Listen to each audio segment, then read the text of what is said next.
آج کل ہمارے تجزیہ نگار نیپال کے میں ہونے والی تبدیلیوں کے حوالے سے کوئی ڈسکشن کر رہے ہیں، جس میں وہ اس پہلو کو بار بار کہہ رہے ہیں کہ یہ پہلی دفعہ ہوا ہے، پہلی دفعہ ہوا ہے کہ جی جین زی زومر جنہیں ہم کہتے ہیں کہ وہ کھڑے ہو گئے ہیں اور انہوں نے ایک اپنے ملک کی حکومت کا تختہ الٹ دیا ہے. جہاں پہ ہم کچھ ایک ڈیفرنٹ پرسپیکٹو کے ساتھ آ رہے ہیں کہ بھئی یہ پہلی دفعہ نہیں ہوا، یہ پاکستان میں کئی دفعہ ہو چکا ہے. بس ہمیں ذرا ہسٹری کو اپنی آنکھیں کھول کر پڑھنے کی عادت ہونی چاہیے. ڈاکٹر سہیل بدر صاحب اس حوالے سے کچھ کہنا چاہ رہے ہیں.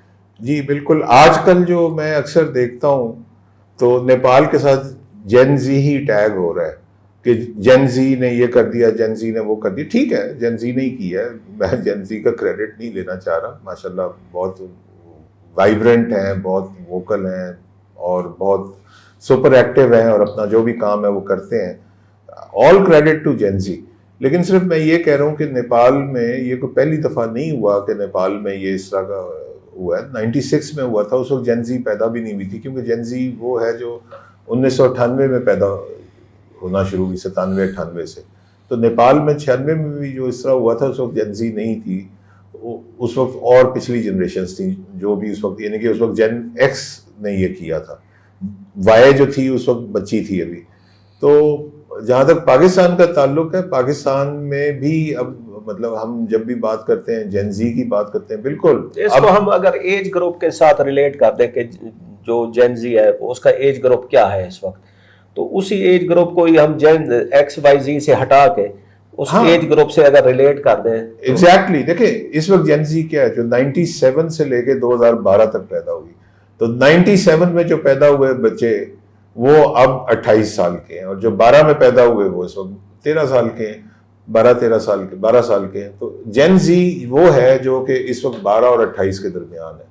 لیکن آج سے 30 سال پہلے جو ایونٹ ہوئے تھے اس وقت یہ پیدا نہیں ہوئی تھی. اور اس زمانے میں جو بھی، جس طرح آپ نے کہا کہ ہم اس کو ایج سے ریلیونٹ کر دیں، تو یہ جو اگر 15 سے 25 ہم اس کو کر دیں تو بیسکلی، یا 18 سے 25 ٹو بی مور پریسائزلی، مور مطلب ہے کہ 18 سے 25 وہ ایج گروپ ہوتا ہے جس کے لوگ جو ہے ایکٹیویزم بھی کرتے ہیں، سڑکوں پہ بھی نکلتے ہیں، اور وہ اپنے دور میں وہ جو بھی جنریشن تھی. اب مثال کے طور پہ سب سے پہلے تو مثال دینی چاہیے ایوب خان کے خلاف جو تحریک چلی 1968. 1968 کا مطلب یہ ہے کہ اس وقت جو بیبی بومرز تھے، وہ بیبی بومرز وہ ہیں جو 1947 اور 1965 کے درمیان پیدا ہوئے. تو وہ جو بیبی بومرز تھے، تو ایوب خان کے خلاف تحریک تو بیبی بومرز نے چلائی جو کہ سن 48 49 50 51 میں پیدا ہوئے. اس میں سے بعض تو اس تحریک کے جو تھے آج پاکستان کی سیاست میں بھی نمایاں، جس طرح شیخ رشید صاحب ہیں جو پچھلے 25-30 بلکہ شاید 35 سال سے سیاست میں نمایاں ہیں. تو ایوب خان کے خلاف جو تحریک چلی تھی وہ اس وقت پنڈی میں اس کو لیڈ کرتے رہے، اور کئی لوگوں کو کے نام لیے جا سکتے ہیں جو پنڈی، لاہور اور کراچی میں انہوں نے لیڈ کیا. تو وہ اس وقت جو تھے بیبی بومرز تھے. اب وہ بیبی بومرز بیچارے 70-80 سال کے ہو گئے یا 65 سال کے ہو گئے. تو ظاہر ہے کہ اپنے زمانے میں جب وہ اس ایج گروپ میں تھے 18 سے 25 والی میں، تو اس وقت وہ کیا کرتے تھے. اسی طرح پی این اے کی تحریک 1977 میں چلی تھی، اور اس تحریک میں تیزی اس وقت آئی تھی جب سہیل شامی کو گولی لگی تھی. سہیل شامی ایک میڈیکل اسٹوڈنٹ تھے 4th ایئر کے، علامہ اقبال میڈیکل کالج کے. تو وہ پولیس کی فائرنگ میں ہلاک ہوئے، اور اس کے بعد اس میں بہت زیادہ تیزی آئی تھی. تو 4th ایئر MBBS کا مطلب یہ ہے کہ وہ 21-22 سال کے تھے.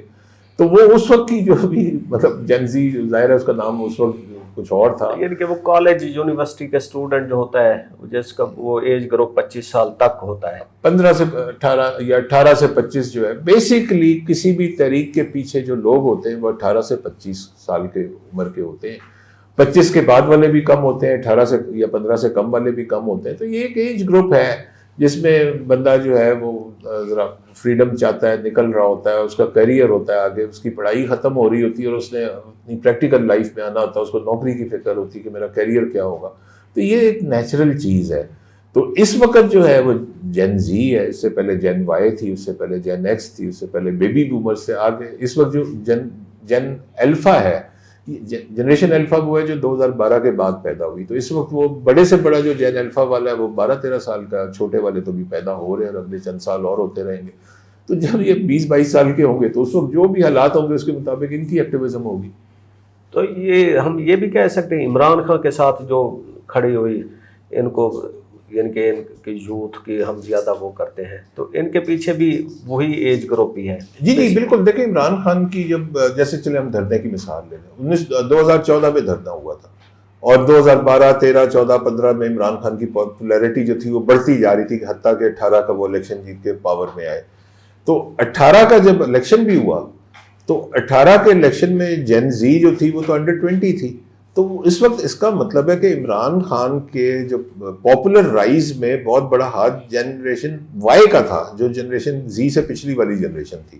اور پھر دوسرا جو عمران خان کی سیکنڈ فیز ہوتا ہے پاپولیرٹی کا، جو کہ 2022 میں شروع ہوتا ہے، جس میں وہ حکومت سے جانے کے بعد اور ایک موومنٹ وہ چلاتے ہیں جو پچھلے 2-3 سال سے چلی ہوئی ہے. اور پچھلے 24 کے الیکشن میں جس طرح انہوں نے بہت زیادہ مطلب ہے کہ اچھا پرفارم کیا، اس کے نتائج جو بھی آئے، لیکن بہرحال عمران خان کی پاپولیرٹی پہ کوئی میرا خیال ہے کہ دو رائے نہیں ہے.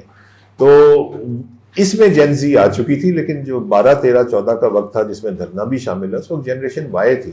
تو بات وہی ہے جس طرح آپ نے شروع میں عرض کیا کہ 18 سے 25 سال کا ایج گروپ ہوتا ہے.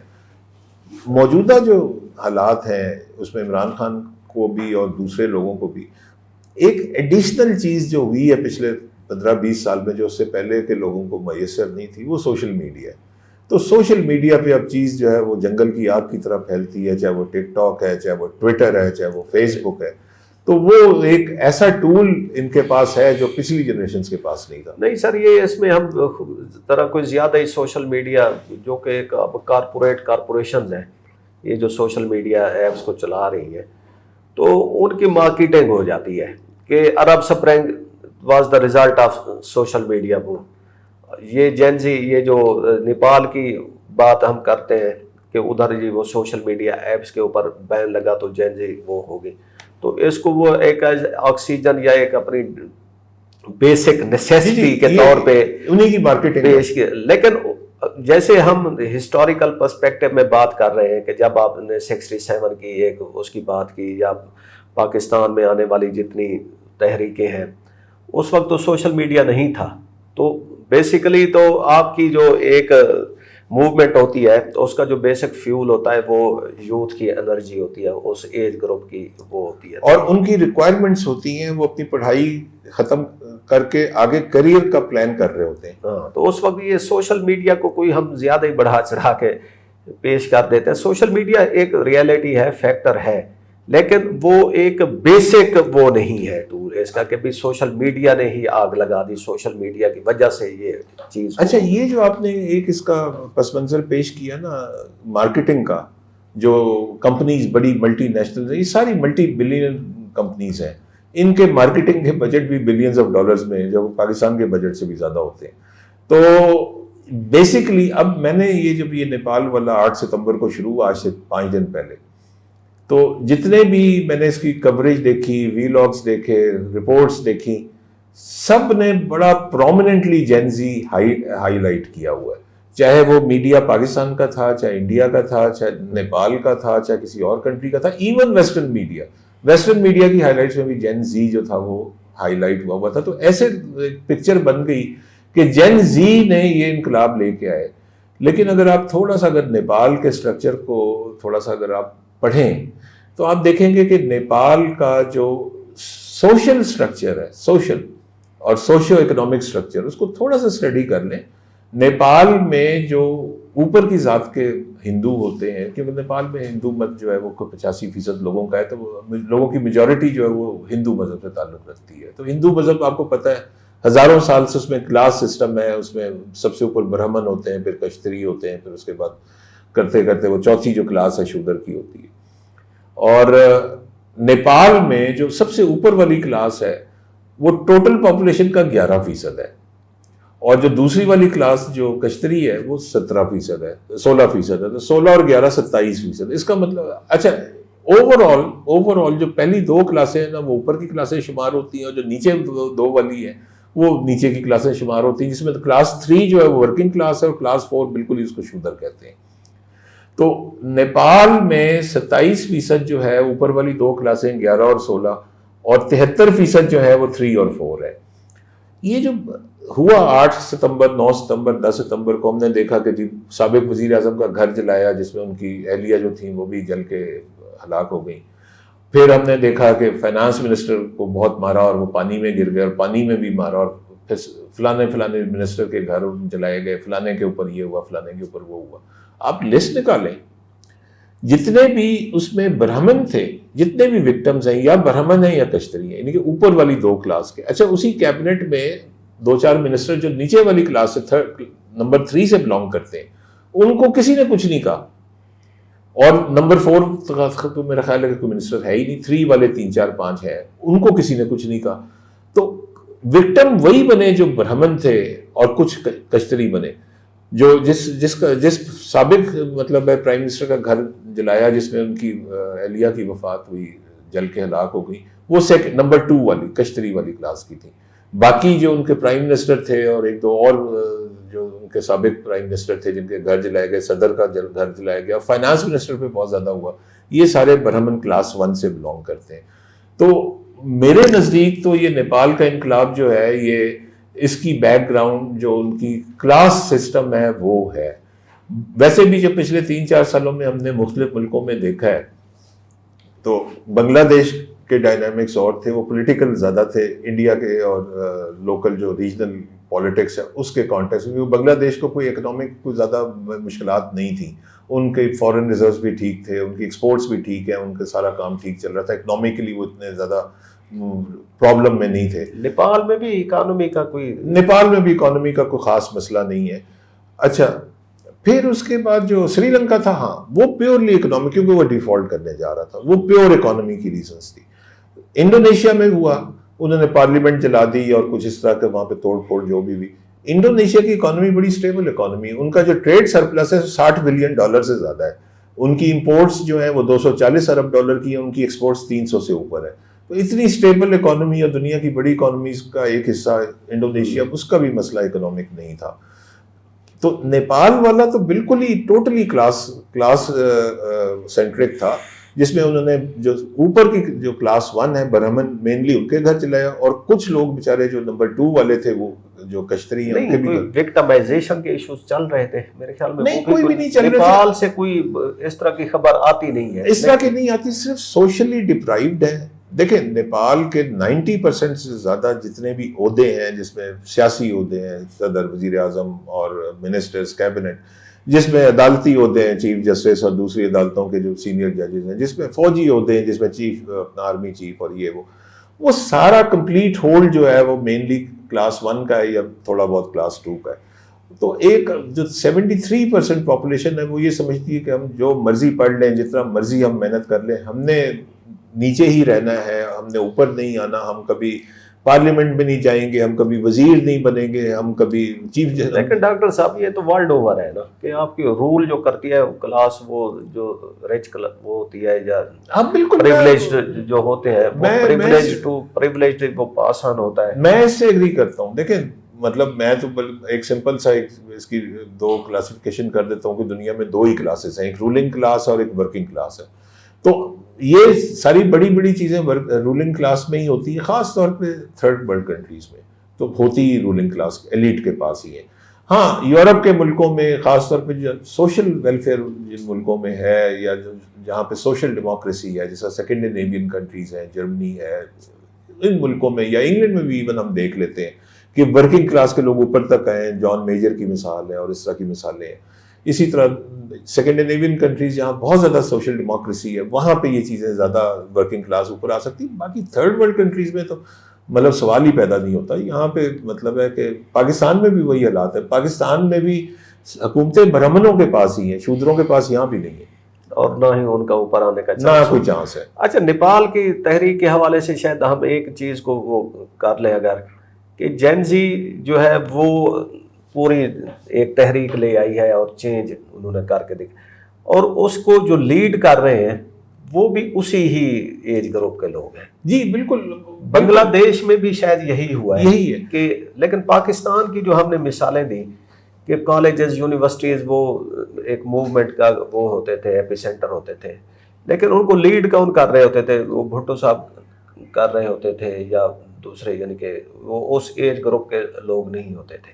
تو بنگلہ دیش اور نیپال ان کو ان تحریکوں کو یہ کریڈٹ دینا چاہیے کہ یا پھر عرب سپرنگ کی ہم بات کریں تو وہ تو ایک لیڈر لیس قسم کی وہ تھی موومنٹ جس میں کوئی ایک بڑا وہ نہیں تھا, لیکن عوام اوور آل کھڑے ہو گئے اور انہوں نے ایک بہت سارے رجیم چینج کر دیے. تو پھر یہ نیپال کی اب بات کریں تو ان کے جو لیڈر ہے وہ ایک اسی ایج گروپ کے ہیں. ہاں لیکن اس میں آپ یہ دیکھیں کہ ہے ایج گروپ بنیادی طور پہ وہی ہوتا ہے 18 سے 25 والا. نہیں, لیڈ کرنے کو جو ان کو لیڈ کر رہے ہیں. دیکھیں لیڈ تو کوئی بھی, اب یہ نیپال میں جو ہوا ہے اس میں زیادہ جو لیڈ جس بندے نے کی ہے اس کی عمر کوئی 30-35 کے درمیان ہے, ٹھیک ہے نا. بہن شاہ جو میئر ہے کٹھمنڈو کا, اور وہ جو ہے وہ ہندو ہی نہیں ہے, یعنی کہ وہ کلاس سسٹم سے باہر کا ہے, وہ بدھسٹ ہے.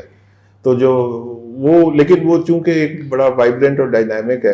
لیکن آپ یہ دیکھیں کہ پہلے گھنٹے سے ہی جب یہ شروع ہوا, پہلے دوسرے گھنٹے سے ہی جو نیریٹو بلڈ ہوا پوری دنیا میں کے میڈیا میں, وہ یہ ہوا کہ جی سوشل میڈیا کی جو سائٹیں انہوں نے بند کی, اس کے رسپانس میں یہ ہوا. تو اس کا مطلب ہے, میں جو آپ کی اوریجنل جو تھیوری ہے یا آپ نے جو ایک بات کی تھی, میں اس سے اسی لیے بہت 100% اتفاق کرتا ہوں کہ بیسیکلی یہ مارکیٹنگ ہے ان ملٹی بلینئر ملٹی نیشنلز کی, جو یہ بڑی بڑی ویب سائٹس اور بڑے بڑے جو سوشل میڈیا چلا رہے ہیں. جہاں تک پاکستان کا تعلق ہے, میں اسی سے ضمنی ایک تو بات کرتا ہوں. کل میں اتفاق سے وہ بابائے سوشلزم کی برسی پہ گیا ہوا تھا, شیخ رشید صاحب. تو وہاں پہ بہت سارے اسپیکرز تھے. تو وہ ایک طرح کا شام غریبہ میں اس کو کہوں گا کہ وہ بیچارے 70-80 سال کے لوگ تھے, اور وہ پرانے زمانے کو یاد کرتے تھے. جی بھٹو صاحب ہوتے تھے اور شیخ صاحب ہوتے تھے اور یہ ہوتا تھا اور وہ ہوتا تھا, فلانا ہوتا تھا, ڈمکونا ہوتا تھا. تو اب نہیں ہوتا.